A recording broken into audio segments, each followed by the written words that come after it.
टाटा समूह का नेतृत्व करना ही अपने आप में एक बहुत बड़ी बात होती है, परंतु उन्होंने टाटा समूह का नेतृत्व ऐसे समय में संभाला जब टाटा समूह को अनेक प्रकार के परिवर्तन करना जरूरी था और धैर्यपूर्वक बारीकी से अध्ययन करके टाटा समूह के सारे उद्योगों को और काम करने की पद्धति को दोनों को उन्होंने परिवर्तित किया और पहले की तरह आज भी टाटा समूह भारत के उद्योग जगत में एक ध्रुव तारा बनकर है।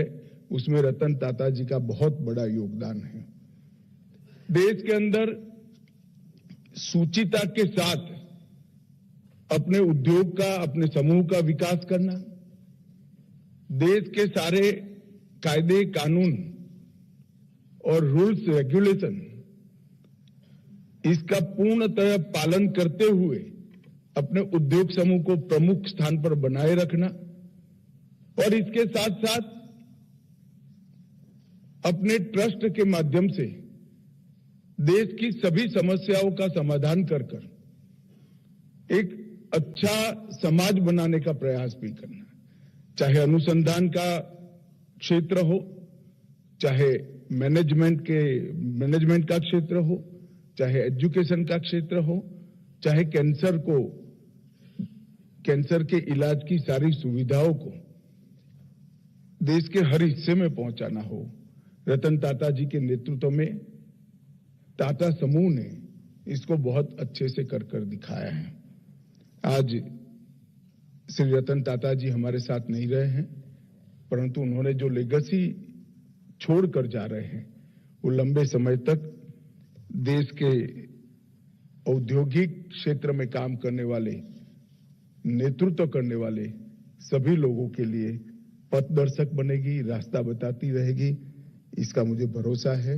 मैं आज ईश्वर से प्रार्थना करता हूं कि उनकी आत्मा को परम शांति अर्पण करने का काम करें। तो गृह मंत्री अमित शाह को आप सुन रहे थे। रतन टाटा के निधन पर शोक व्यक्त करते हुए वो नजर आए। साथ ही साथ उन्होंने साफ शब्दों में कहा कि जितने उदार दिल के वो व्यक्तित्व थे, उसी से उनकी एक छवि है जो सभी के मन में एक अमिट छाप छोड़ती हुई यहाँ पर नज़र आती है। तो एक सफल उद्योगपति होने के साथ साथ एक बेहतरीन इंसान, सरल स्वभाव के व्यक्तित्व वाले रतन टाटा अब इस दुनिया में नहीं रहे। 86 साल की उम्र में उन्होंने अपनी अंतिम सांस ली। बीमारी के चलते उन्हें मुंबई के ब्रीच कैंडी अस्पताल में भर्ती कराया गया था, जहां बुधवार देर रात उनका निधन हो गया। तो 1962 में बैचलर ऑफ आर्किटेक्चर की डिग्री रतन टाटा ने हासिल की थी। अमेरिका के कॉर्नेल यूनिवर्सिटी से उन्होंने डिग्री ली थी। 1975 में अमेरिका के हार्वर्ड स्कूल से मैनेजमेंट की डिग्री उन्होंने ली थी। तो 1962 में टाटा ग्रुप में वो शामिल हुए। 1986 से 1989 तक एयर इंडिया के चेयरमैन भी वो रहे। 1981 में टाटा इंडस्ट्रीज के चेयरमैन बने। 1991 से 2012 तक टाटा सन्स के चेयरमैन बने। 2008 में पद्म विभूषण से उन्हें सम्मानित किया गया। तो 28 दिसंबर 1937 को रतन टाटा का जन्म हुआ था।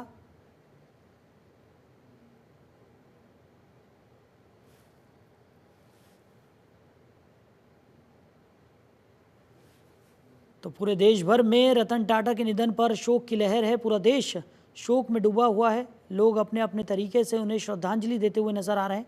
तस्वीरें आपके सामने हैं। एक तरफ रतन टाटा के पार्थिव शरीर को दर्शनों के लिए रखा गया है, तो दूसरी तरफ एक चित्रकार उनकी तस्वीर यहाँ पर बनाता हुआ। तो देश भर में रतन टाटा को श्रद्धांजलि देने का सिलसिला जारी है। यूपी के अमरोहा में चित्रकार जुहेब ने उद्योगपति रतन टाटा के निधन पर उन्हें श्रद्धांजलि देने के लिए कोयले से उनका चित्र बनाया है। तस्वीरें आपको दिखा रहे हैं। तो कोयले से रतन टाटा की ये तस्वीर यहाँ पर बनाई गई है। अलविदा तस्वीर के बगल में लिखा हुआ है अपने अपने तरीके से लोग रतन टाटा को श्रद्धांजलि अर्पित कर रहे हैं। तो वहीं एनसीपीए लॉन में रतन टाटा के पार्थिव शरीर को अंतिम दर्शनों के लिए रखा गया है, जहां बड़ी संख्या में लोग पहुंचकर नम आंखों से उन्हें भावभीनी श्रद्धांजलि अर्पित कर रहे हैं, उनके आखिरी दर्शन कर रहे हैं। तो देश ने अपना असली कोहिनूर खो दिया है। वहीं आरबीआई गवर्नर शक्तिकांत दास तस्वीरों में नजर आ रहे हैं, वो भी रतन टाटा को श्रद्धांजलि अर्पित करने, उनके अंतिम दर्शन करने एनसीपीए लॉन पहुंचे हैं। तो क्या आम और क्या खास, सभी के दिलों में रतन टाटा ने एक अमिट छाप छोड़ी है और यही वजह है कि पूरे देश भर में इस वक्त शोक की लहर है। पूरा देश शोक में डूबा हुआ है। महाराष्ट्र की बात करें तो महाराष्ट्र सरकार के सभी कामकाजों को रद्द कर दिया गया है और रतन टाटा जो कि एक सरल स्वभाव के व्यक्ति हुआ करते थे, वो अब इस दुनिया में नहीं रहे। तो बुधवार देर रात उन्होंने अपनी अंतिम सांस ली। मुंबई के ब्रीच कैंडी अस्पताल में इलाज के लिए उन्हें भर्ती कराया गया था, जहां पर उनका निधन हो गया। तो एनसीपीए के लॉन में उनके पार्थिव शरीर को रखा गया है अंतिम दर्शनों के लिए। लोग उनके अंतिम दर्शन करने के लिए पहुंच रहे हैं, नम आंखों से उन्हें श्रद्धांजलि अर्पित करते हुए नजर आ रहे हैं। आरबीआई गवर्नर शक्तिकांत दास तस्वीरों में नजर आ रहे हैं, वो भी पहुंचे। उन्होंने भी रतन टाटा के अंतिम दर्शन किए, उन्हें श्रद्धांजलि अर्पित की। और आज शाम मुंबई के वर्ली शमशान घाट में राजकीय सम्मान के साथ रतन टाटा का अंतिम संस्कार किया जाएगा और वो पंचतत्व में विलीन हो जाएंगे। तो रतन टाटा पंचतत्व में विलीन हो जाएंगे, लेकिन उनकी यादें हमेशा हमारे जहन में बसी रहेंगी। जो अमिट छाप उन्होंने अपने व्यक्तित्व से हम सभी के दिलों में छोड़ी है, वो हमेशा बरकरार रहेगी।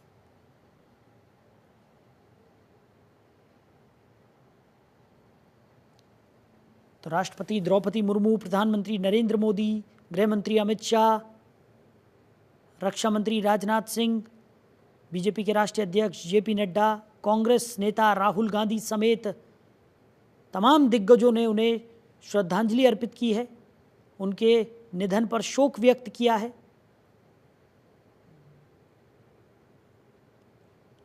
दुख प्रकट किया है और अब एनसीपीए लॉन में रतन टाटा के पार्थिव शरीर को रखा गया है अंतिम दर्शनों के लिए। 86 साल की उम्र में उन्होंने अपनी अंतिम सांस ली। तो देश के जाने माने और बड़े उद्योगपति रतन टाटा अब इस दुनिया में नहीं रहे। तो बुधवार देर रात उन्होंने इस दुनिया को अलविदा कह दिया। आज राजकीय सम्मान के साथ उनका अंतिम संस्कार होगा। मुंबई के वर्ली शमशान में उनका अंतिम संस्कार किया जाएगा।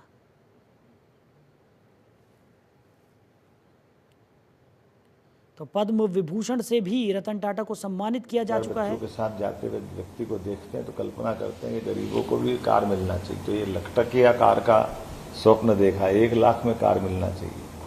और यशस्वी प्रधानमंत्री ने उनको जमीन उपलब्ध करा करके भारत में नैनो कार की भी उनके माध्यम से सौगात दी।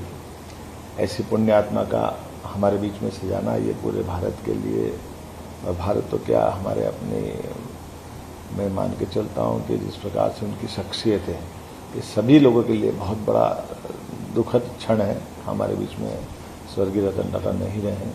वो जीवन के सब क्षेत्रों में जहाँ जिए उन्होंने अपनी एक छाप छोड़ी है, एक पहचान बनाई है। बाबा महाकाल से कामना करता हूँ उनको अपने चरणों में स्थान दें। ओम शांति शांति। यशस्वी प्रधानमंत्री श्रीमान नरेंद्र मोदी जी का ईज ऑफ लिविंग के माध्यम से प्रदेश सरकार जनता की बेहतरी के लिए, सुगमता के लिए, सरलता के लिए और करप्शन फ्री व्यवस्था के लिए माननीय मोदी जी का सदैव आग्रह रहता आया है। मुझे इस बात की प्रदेश के मुख्यमंत्री मोहन यादव को आप सुन रहे थे। रतन टाटा के निधन पर शोक प्रकट करते हुए वो भी नजर आए और केवल दिग्गज ही नहीं बल्कि आम जनमानस की आंखों में भी इस वक्त आंसू हैं। रतन टाटा को अंतिम विदाई यहाँ पर दी जा रही है। उनके पार्थिव शरीर को एनसीपीए के लॉन में रखा गया है अंतिम दर्शनों के लिए और सभी वहाँ पर पहुँचकर उन्हें अंतिम विदाई दे रहे हैं।